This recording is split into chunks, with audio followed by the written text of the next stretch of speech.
तो अयोध्या में जितने लोग हैं सबके लिए विमान आया। भगवान अपने विमान पर बैठ गए, एक एक व्यक्ति अपने अपने विमान पर बैठता जा रहा था। तो अंत में हनुमान जी से राम जी ने कहा कि भाई अयोध्या एक बार देख के आ जाओ, कोई रह तो नहीं गया। हनुमान जी भ्रमण करते हुए आए और बेचारे एक रोते बिलखते एक आदमी को लेकर के आए। बोले महाराज जी प्रभु ये रह गया। राम जी बोले कौन है भैया ये? बोले ये वही है जिसने सीता जी पर संदेह किया था। श्री किशोरी जी पर संदेह करने वाला वही धोबी है। ये सबके लिए विमान आया लेकिन इसके लिए कोई विमान नहीं आया। भगवान कहने लगे तुम्हारे लिए विमान नहीं आया? बोले क्या करूं प्रभु, सबके लिए आया, मेरे लिए नहीं आया। भगवान बोले काम करो, तुम मेरे विमान में बैठ जाओ, सिंहासन के नीचे छुप के बैठ जाओ, हम तुमको ले चलते हैं। सबके विमान वैकुंठ में प्रवेश कर गए, लेकिन जैसे ही रघुनाथ जी का विमान प्रवेश करने लगा वैकुंठ के द्वार बंद हो गए। भगवान ने वैकुंठ से कहा भाई तुमने द्वार बंद क्यों किए? बोले आपके सिंहासन के नीचे कोई अनधिकारी छुपा बैठा है, पहले इसको निकालो, तब वैकुंठ के द्वार खुलेंगे। निकल करके बाहर आया, रोने लगा। बोले प्रभु मुझे क्षमा, मुझे वापस अयोध्या ही भेज दो, मुझे कोई स्वीकार नहीं करेगा। भगवान बोले वैकुंठ नहीं मिलेगा तो स्वर्ग भेज देंगे, स्वर्ग चले जाओ। इंद्र ने स्वर्ग के द्वार बंद कर दिए। माफ कीजिए प्रभु, गुरु का अपमान करने वाला, सीता जी लक्ष्मी हैं और लक्ष्मी हमारी आचार्य हैं, उनका अपमान करने वाला कोई भी हो स्वर्ग में स्थान नहीं है उसके लिए।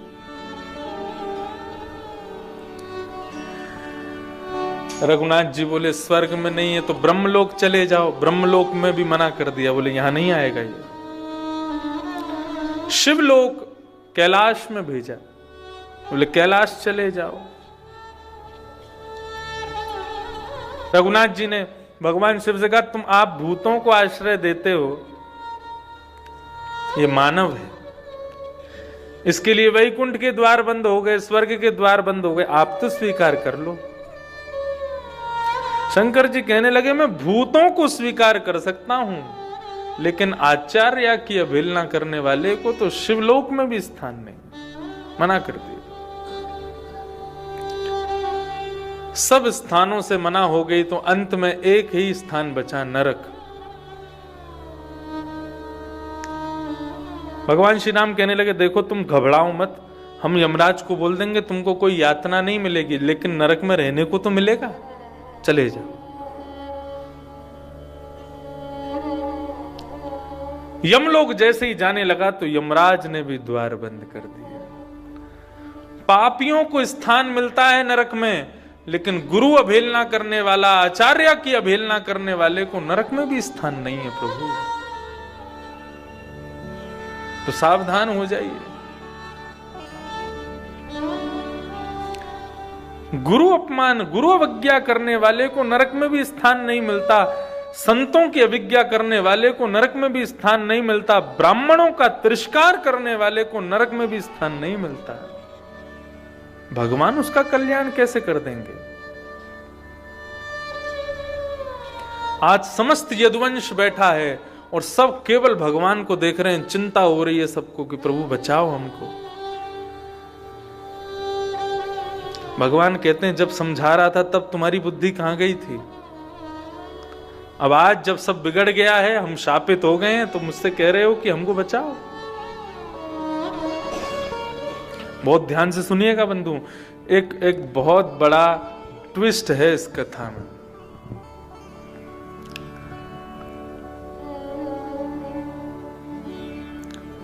भगवान समस्त यदुवंशियों के मध्य में बड़ी चिंता व्यक्त कर रहे हैं, क्या करूं?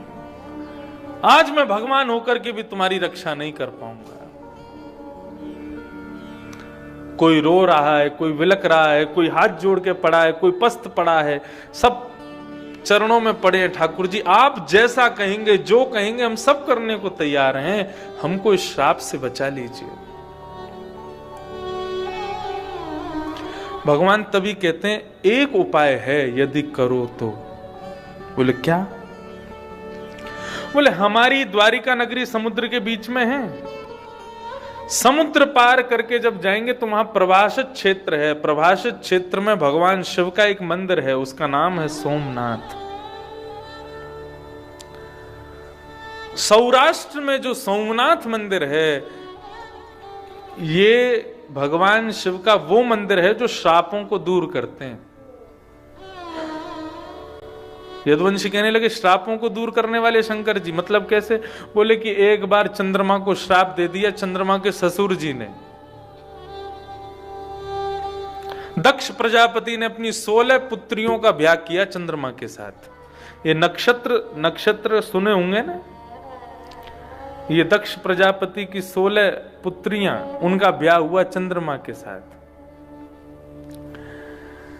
लेकिन चंद्रमा को सबसे ज्यादा प्रिय है रोहिणी, रोहिणी नक्षत्र। तो बाकी की कन्याओं ने जाकर के अपने पिता से शिकायत कर दी कि हमारे पति जो चंद्रमा है जिनसे आपने हमारा ब्याह किया, वो केवल रोहिणी से प्रेम करते हैं, हमसे प्रेम नहीं करते। तो दक्ष ने श्राप दे दिया, बोले कि तुम केवल एक बेटी से प्रेम करते हो, बाकियों को कष्ट देते हो। मैं श्राप देता हूं, तुम अपने रूप से विहीन हो जाओ, तुम अपने रूप से क्षीण हो जाओ। चंद्रमा कहने लगे मुझे ये श्राप मिला, इसका मुझे दुख नहीं है, मुझे दुख इस बात का है कि कष्ट आपकी बेटियों को ही होगा। मैं जिस दिन अदृश्य हो जाऊंगा उस दिन आपकी बेटियां विधवा हो जाएंगी, और एक नहीं सारी बेटियां विधवा होंगी। दक्ष बोले मैंने ये तो सोचा ही नहीं, अब क्या करें? तब दक्ष प्रजापति ने चंद्रमा को कहा कि तुम समुद्र के किनारे सौराष्ट्र में शंकर जी की अर्चना करो, शंकर जी की प्रार्थना करो, ब्राह्मणों को खूब दान देना। वहां शंकर जी यदि तुमसे प्रसन्न हो जाएं तो तुम्हारा श्राप वरदान में परिणत हो सकता है। तब चंद्रमा ने आकर के भगवान शिव का यजन किया, ब्राह्मणों को दान दिया। तब सोमेश्वर महादेव सोमनाथ भगवान ने उसको आशीष दिया कि 15 दिन तक तो ससुर जी का श्राप लगेगा तुमको, तुम हर दिन छोटे होते चले जाओगे, एक दिन अदृश्य हो जाओगे, लेकिन जिस दिन अदृश्य होगे उसके अगले दिन मेरा वरदान तुमको मिलेगा, तुम फिर से अपने रूप में आने लग जाओगे, और अगले 15वें दिन यानी कि पूर्णिमा को तुम अपने पूर्ण आकार में आ जाओगे। तो 15 दिन तुम रहोगे वरदान में और 15 दिन रहोगे श्राप में। जाओ। तो भगवान कृष्ण ये कथा सुना रहे हैं यदुवंशियों को, भैया यही उपाय है। और क्या कह रहे हैं? तेषु दानानि पार्थेषु